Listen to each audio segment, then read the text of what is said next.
Real talk lang. Minsan natatawa na lang ako kapag naririnig ko to mula sa isang lalaki. Yung pera lang habol nito sa akin.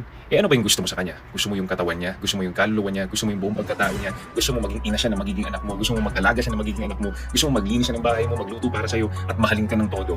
Sino ba talaga yung lugi dito?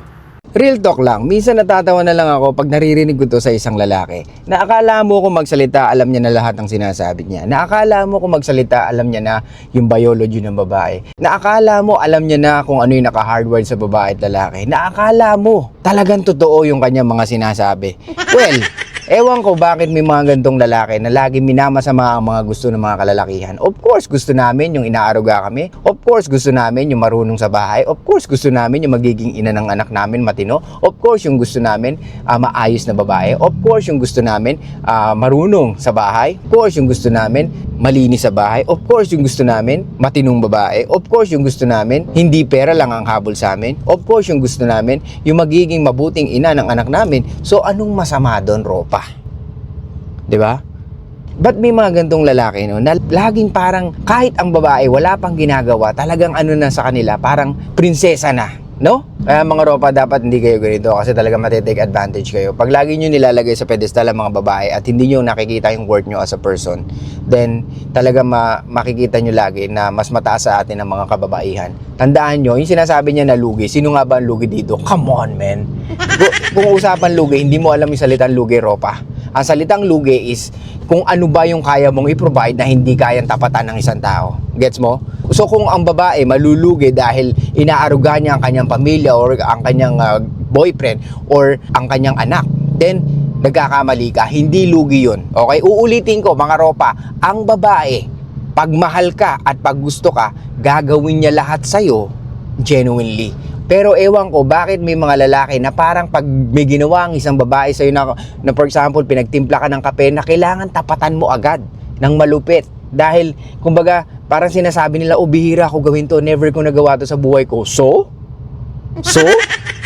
Kahit sinong babae kayang gawin yun. Kaya ladies, wag nyong ipagmalaki kung marunong kayo magluto. Wag nyong ipagmalaki kung marunong kayo maglaba. Wag nyong ipagmalaki kung marunong kayo maglinis ng bahay. Dahil lahat ng yun ay normal sa isang babae. Okay? At gagawin mo yun once na ikaw ay nag-asawa. Hindi ka magpipiling prinsesa.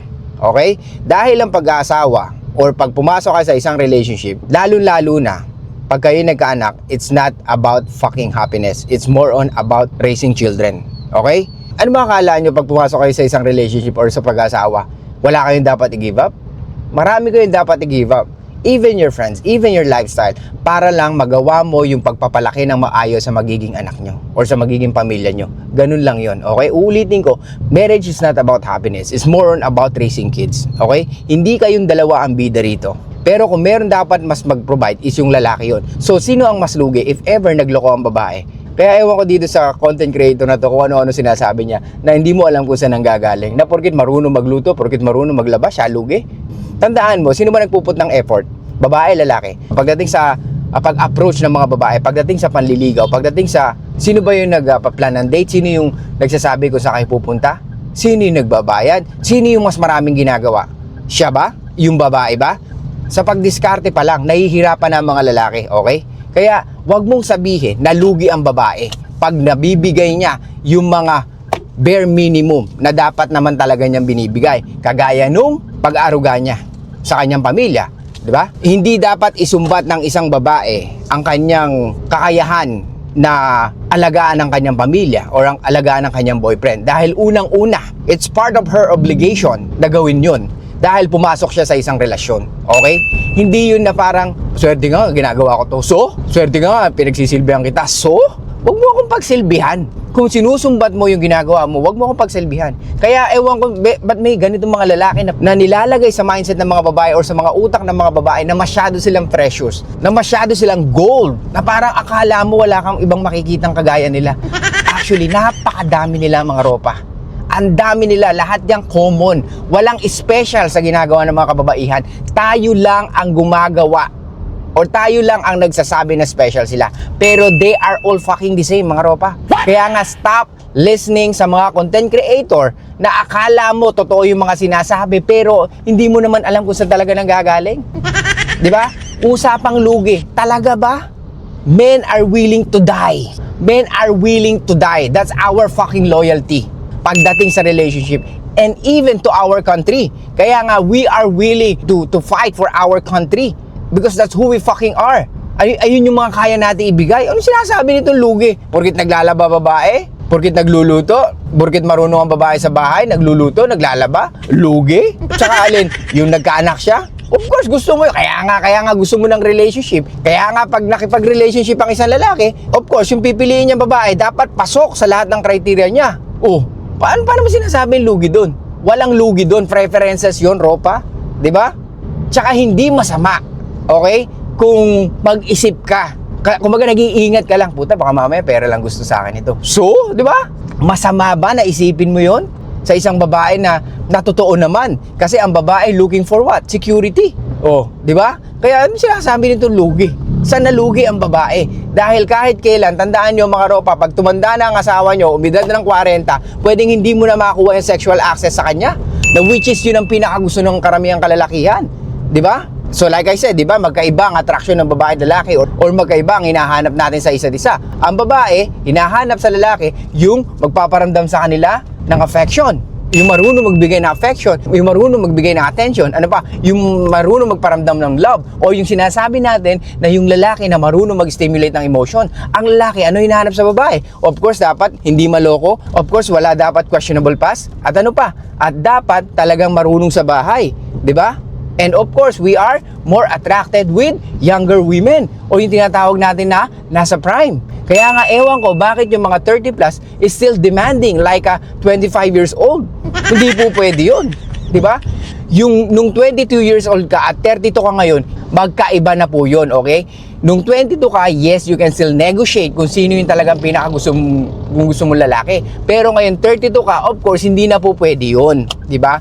Walang pinagkaiba po yan sa isang sasakyan na binibenta ng presyo na 100,000 10 years ago, tapos bebenta mo pa rin ngayon na 100,000 pa rin. Wala pong bibili nun. Okay? Ang lalaki rational po. Okay? But don't worry ladies, you can still find a guy na talagang willing na magbigay sa iyo ng relationship or provision at protection. However, baka hindi na yun yung lalaki na talagang pinapangarap mo. Yun lang yung mga lalaki na nampiplease ng mga babae. Kagaya ng mga ibang content creator na laging nilalagay sa pedestal ng mga babae. So kung usapang lugi, hindi po tayo lugi mga Ropa. As long as nabibigay mo yung provision at protection sa babae, as long as nakikita mo na maayos ang inyong relationship dahil sa mga binibigay mo, so hindi ka lugi Ropa. Mas lugi ka pag ang babae hindi marunong sumunod, hindi nagre-reciprocate sa'yo. Okay? Pag ang babae hindi marunong sumunod, kailangan mo nang iwanan yan. Dahil magkakaproblema ka along the way sa relationship nyo. Kaya nga mga Ropa, pag ang babae matigas ang ulo, mag-isip-isip ka. Okay? Tignan mong maigi kung karapat-dapat pa siya sa relasyon na gusto niya. Dahil mahirap ipagpatuloy ang isang relasyon na alam mong pwede kang ma-take advantage, Ropa. Kaya uulitin ko sa inyo mga Ropa, kung meron lugi dito, tayo yung mga lalaki, Ropa. Okay? Dahil tayo ang nagbibigay ng provision at protection. Okay? Yes, I know, of course. Yung mga ginagawa ng mga kababaihan na yan, na pag-aaruga, kasama yan sa relationship. At uulitin ko, masaya ang babae pag ginagawa nila yon. Kaya ewan ko, ba't sinasabi nito na lugi? Saan nalugi ang babae? Dahil unang-una, pag mahal na mahal ka ng babae, at iulitin ko sa inyo mga Ropa, wag na wag kayo makikipag-relationship sa mga babae na mababa ang interes sa inyo or magbibigay kayo ng relationship sa mga babae na talagang mababa ang interes sa inyo. Why? Kasi yan yung mga babae na talagang hindi na ma-appreciate yung mga ginagawa nyo. Kasi nga, mas mataas yung emotions mo or mas mataas yung nararamdaman mo sa kanila. So, ang nakikita nila, ikaw yung babae sa relationship. At ikaw ang naglalagay sa kanila sa posisyon na hindi naman dapat. Okay? Kasi inaagawan mo sila ng posisyon. Instead na dapat sila yung very feminine or sila yung parang mas so in love, ikaw ang kumukuha nun. So anong mangyari? Women will lose interest. Why? Kasi inaagawan mo siya ng posisyon na dapat siya yung mas in love na in love. Kaya nga maraming babae nagrereklamo na grabe naman to. Parang mas siya pa yung babae sa relationship. Grabe naman to. Parang mas siya pa yung in love sa akin. Diba? Ikaw pa yung madalas nagtatampo. Ikaw pa yung madalas nang aaway. Ano yun? Diba?